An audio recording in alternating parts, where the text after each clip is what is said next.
Welcome back to Cody's Lab. In this episode I'm going to tip methylated spirits onto this weird orange slimy stuff in the drain here.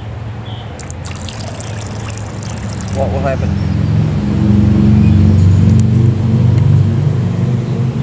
Look at it going bonkers there. It's not happy.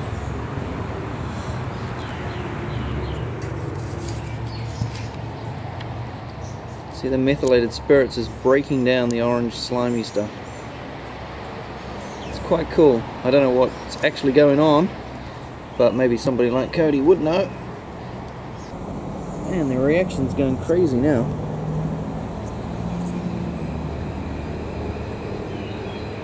Reflection's a bit annoying. Look at that. It's like it's boiling. Lot 666 then, a chandelier in pieces. Our workshops have restored it and fitted up parts of it with wiring for the new electric light so that we may get a hint of what it may look like when reassembled. Perhaps we may frighten away the ghost of so many years ago with a little illumination, gentlemen. That's better. Now in this video we're just going to have a look at a few things in the workshop that I've done recently, just a few things to make life easier, tool racks, drill racks, that sort of thing, and having a look at a few cheap little tools that aren't worth making a video about, that sort of thing. So without further ado, here we go. Today I'm finally going to get around to putting my drill bits up on my wall here behind my drill press and bench here. So I was going to use this poplar, which is what this is, but I only had these couple of bits left and they're a bit scabby and they're a bit short, and I just wanted it all matching the same colour, but never mind. I think it'll probably actually look better with this. So this is Selingna, so I've got a few lengths of this and I can put it the right length to fit on my wall here. Can't get back far enough. So what I'm going to do with this is just put a centre line down here, and then I will drill holes in mostly half mil increments. So I'll start at probably about 2 mil, because I never drill anything smaller than that, to be honest. And well, most chucks that I use can't take anything smaller than that, so we'll go up 2, 2.5, 3, 3.5, etc, etc, up to about 13, and then I'll put some more holes for other drill bits, such as auger bits and countersinks and things like that. Just measure some of these and put whole lot of different holes, spade bits, as many as I can fit basically along this piece of wood. And then I'm probably gonna cut on a bevel. I'll bevel one side so that when I stick it on the wall it'll be tilting slightly forward, so that I can see all the numbers for the drills. I'm not sure if I'll number them all or not. I might just number them every now and again, and that way dust and shit won't sit on it quite so much either. So let's get to it. First of all, I better clear some shit. It's a bloody pigsty down here. I've got my backstop set up here on my Bosch drill here, so that I can just slide it along, not have to worry about the line so much. And I'll move along in half millimeter increments. Like I said, this is my Bosch bench drill. It's a PBD 40. It's now got Wi-Fi, and it can go up to 28mm wide drill bits. So that's pretty good. Now let's get moving.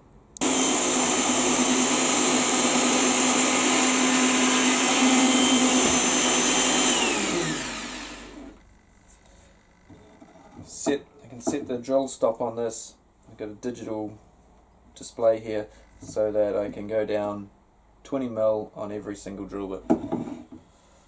Annoying thing about this is you've got to change the drill bit dozens of times. Now I could mark out every spot on here where I want to do each hole, but that requires too much mental ability for the way I feel it at the moment. So I'm just going to do it by eye, that way I can get the spacings right visually rather than trying to measure it and stuffing it up. I'm measuring each drill bit with a drill gauge before I drill the hole, just to make sure I've got exactly the right one. So that's my 5.5. Very handy this when you've got drill bits laying about the place.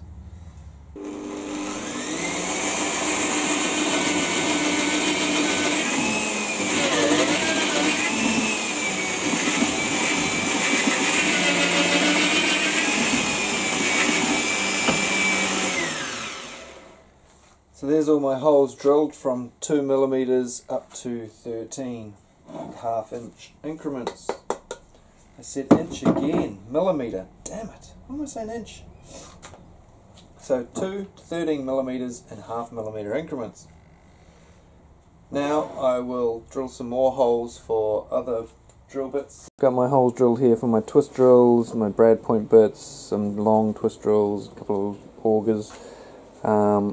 And I've got a heap of things that have these hex 1/4 inch drives on them, so I'm going to drill a whole lot of 7mm holes along the rest of this, just to take all those and the spade bits, any other miscellaneous things that I want to stick in there. Time to just sand off the top here, and then I will bevel the back on the table saw, and so I will come down on this angle, like that, exaggerated, so that it's more taken out at the bottom than the top. I'll basically go from this corner down, and that will make this tilt forward that way when it's on the wall.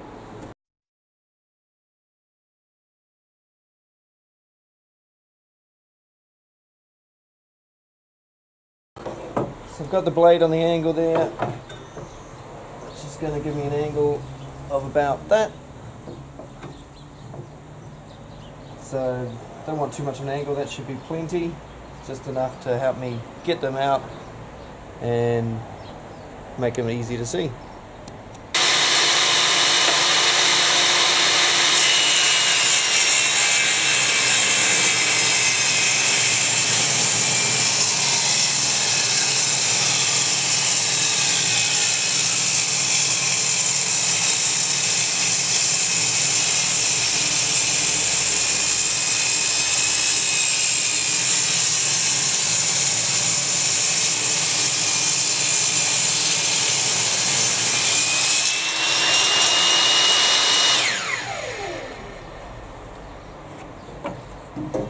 Now I just need to attach her on the wall like so.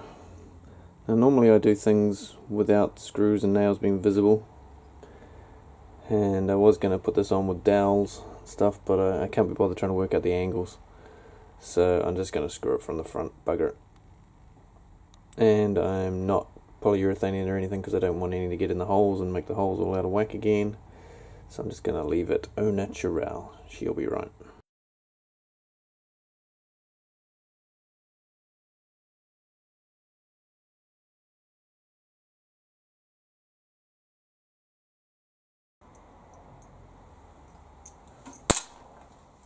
No, I need to do some other things.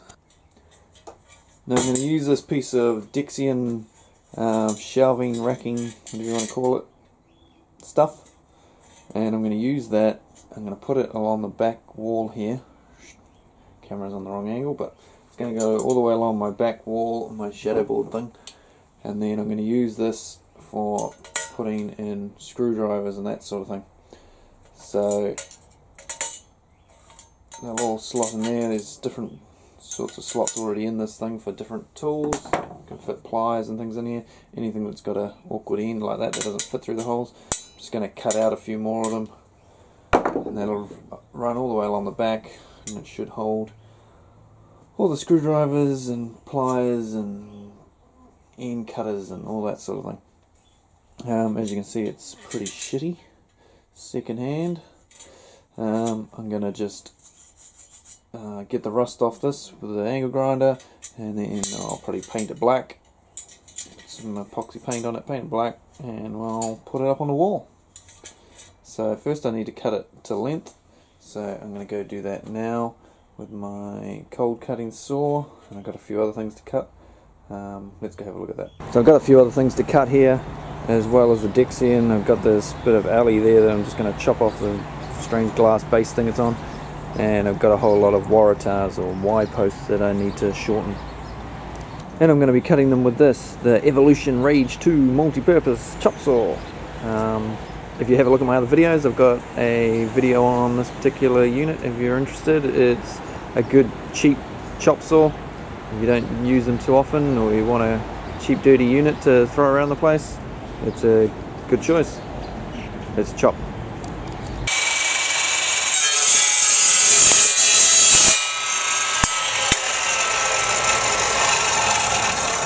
Like a knife through butter.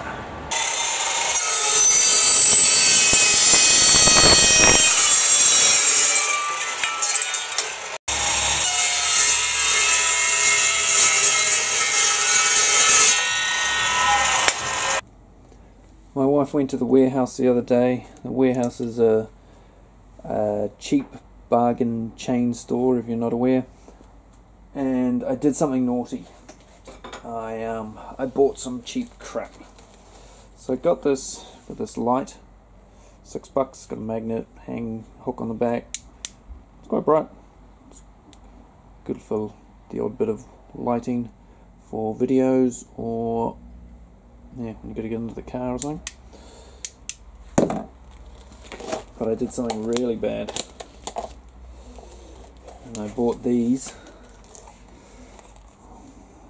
So 3 flap wheels. They were cheap, and I wanted to use it on the thing that I just mentioned. So instead of using the abrasive pad, I'm going to try, the scouring pad type wheel, I'm going to use one of these flap sanding wheels. See how they go. They're cheaper than buying one from Mitre 10 or Bunnings or anything, so I bought a 3-pack of those. But the real sin, feel dirty just even. 10-inch blade for my miter saw or table saw.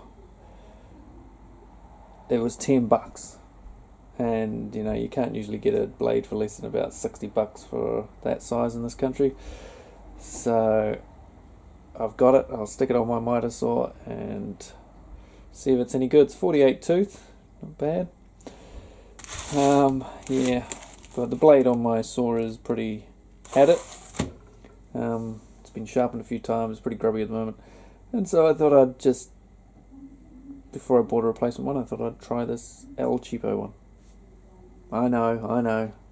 Well, at least all the writing's on the opposite side, so you can't see it when I do my shots like this. Let's see if it'll cut.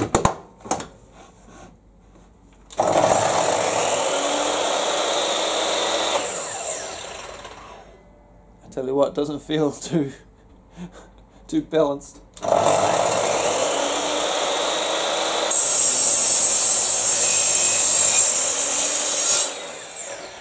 Jeez, what a piece of junk.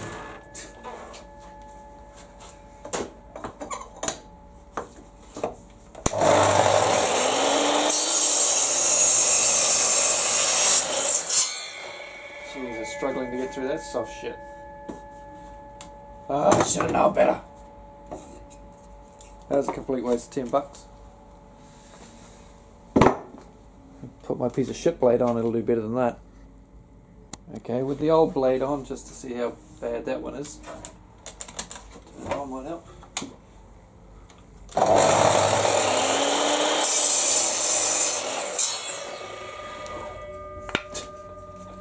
How can that new blade be so bad? God, the teeth are all over the place. They're all on different angles, and probably not going to be able to pick it up. That is so ugly. Oh, they're all over the show. What do you expect, eh? You get what you pay for. I know, I shouldn't have done it. Absolutely useless. Maybe it'll cut firewood, but I'll probably never use that blade ever again. Maybe I'll stick it on Drag Me. Right, let's see if these are any better than that bloody blade. Yes, I'm wearing my safety glasses.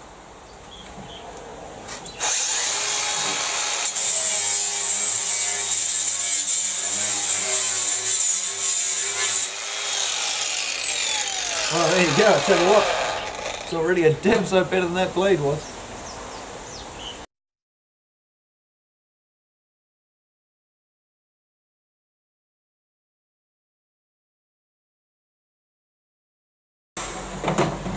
Well, there we go. I stripped the rust and most of the paint off that all the way around, all sides. And I'll just put a bit of rust kill over the top of that now, just to kill that rust converter, and then I'll paint it. Got some black epoxy paint that I'll probably paint it with. I kind of like the look of it as it is, actually. It's sort of industrial sort of look. Maybe I'll leave it like that. I don't really want it to ever rust again though. Be annoying. Yeah, I'll think about that. Anyway, this sanding flat wheel disc thing, shit hot. Still got plenty of life left in it. It was going strong right to the end. So that was a lot better value. And that's only $3. I got 3 of these for $10. Same price as that other piece of shit. So these are far better. So before I can put it up on the wall, I need to drill some holes in it for different size tools and stuff that need to go in it. But while I'm waiting for it to dry, I'll just chuck a few more other things up on my wall here. So I'm just sorting out my screwdrivers and bits and pieces that are going to go on here, because I've got to work out where I'm going to mark and got to drill holes for some of them, such as these fellows. So that one there needs to be drilled out, and that one there will need to be drilled out. All my oversized holes are now drilled, and I'm ready to give it a coat of paint. The rust inhibitor has gone nice and black, but I think a coat of paint's still the way to go. So she's all painted. I will now chuck her up. Another project almost done. Well, there it is, finally up. It's only taken me about a year to get that up when I wanted to do it. Right, now it's time to fill it, and I guess I'll fill it with one of those video scenes that looks quite cool but takes a really long time to edit. So here we go.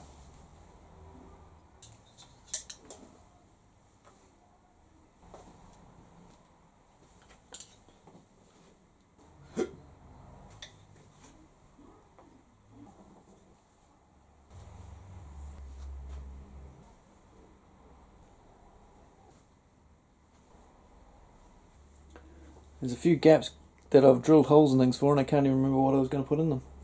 I can't find what I was going to put in them. Oh well, it'll work itself out eventually.